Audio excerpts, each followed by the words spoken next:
final approval by the controller, the sale of 1,200 acres of spectacular mountain land in Big Indian is nearing conclusion, and the people of New York will soon have access to them in the next few weeks to some of the most gorgeous views in the region. We take this as affirmation by all the parties to the agreement in principle. Crossroads, the City of New York, the State of New York, and a number of national and regional environmental organizations, that they are still committed to the promise and obligations of this public-private agreement in principle, which they all signed in 2007.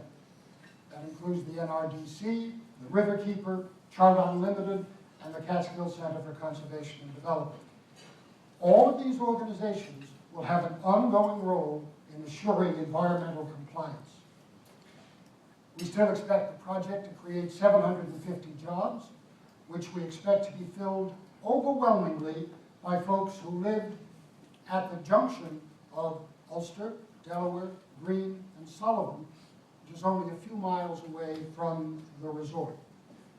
We anticipate 2,100 man-years of construction jobs, which I think is perhaps the only major job project anywhere up and down the mid-Hudson.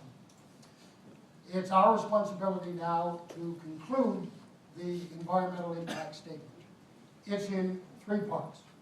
Part A is the responsibility of the ski center.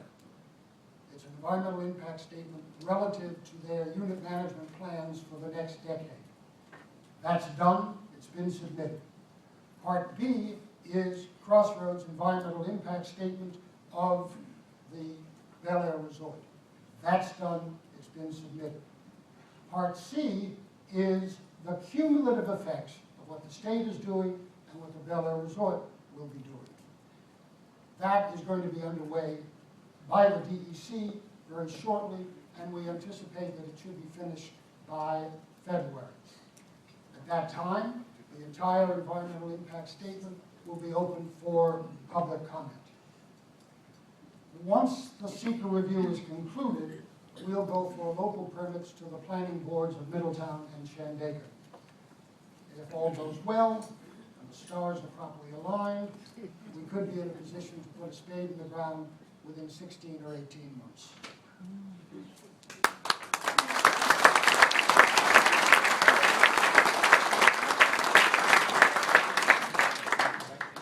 Thank you. It's been a long haul. The bad news. Hurricane Irene has come and gone. Massive damage was sustained in our mountain towns and villages. Massive recovery efforts are now going forward. However, if one can judge by the storms of the 1980s and 90s, I've seen the 100-year flood now 4 times. You don't look that old. Within a year or 2 at the most, if not all of the repairs will have been completed and will look much as we did before the flood. Business as usual will have been restored. Unfortunately, I can remind you, business as usual sucked.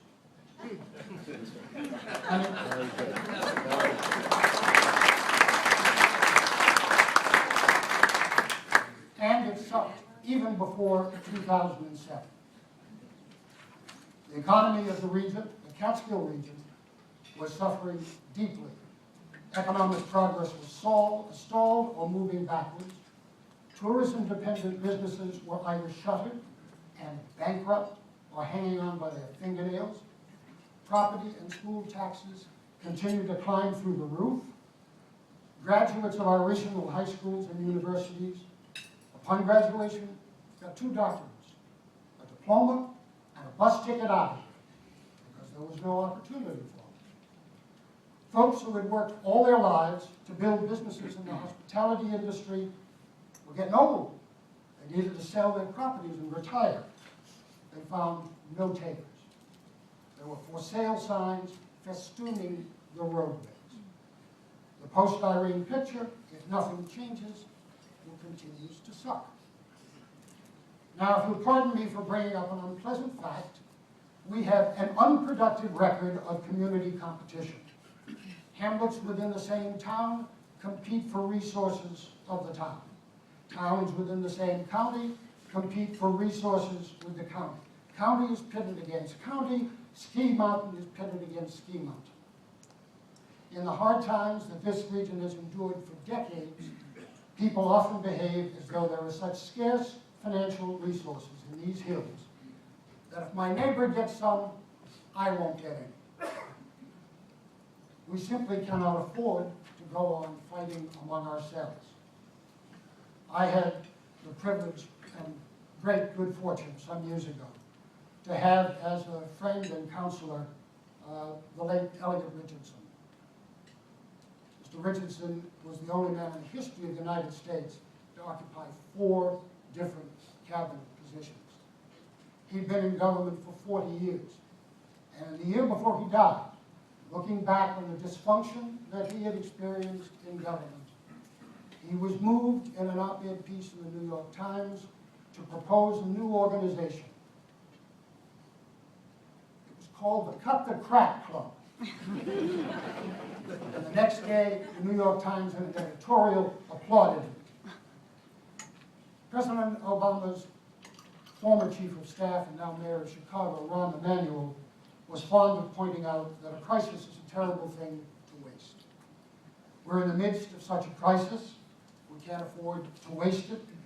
It's high time that all of us, county leaders, town officials, competing ski center operators, in short, all the business, social, and government leaders in the region, we all need to cut the crap and start working together. I bought a house a year ago in Maryland.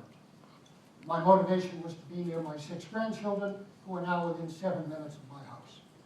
I still spend a month in my, a week a month in my home in the Catskills, and I spend every work day taking care of Catskill-based businesses.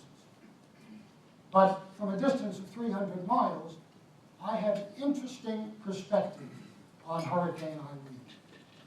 The storm hit on August the 27th. On August the 29th, I received this New York Times. New York spared brunt of storm. Not New York City, New York. Now, I happen to know there's a piece of land, 10 square feet, where if you stand on tiptoe and the wind is blowing right, you get a cell phone call at the beginning. So after I got this headline, I managed to get through to Brian Perez, who's the assistant deputy chief of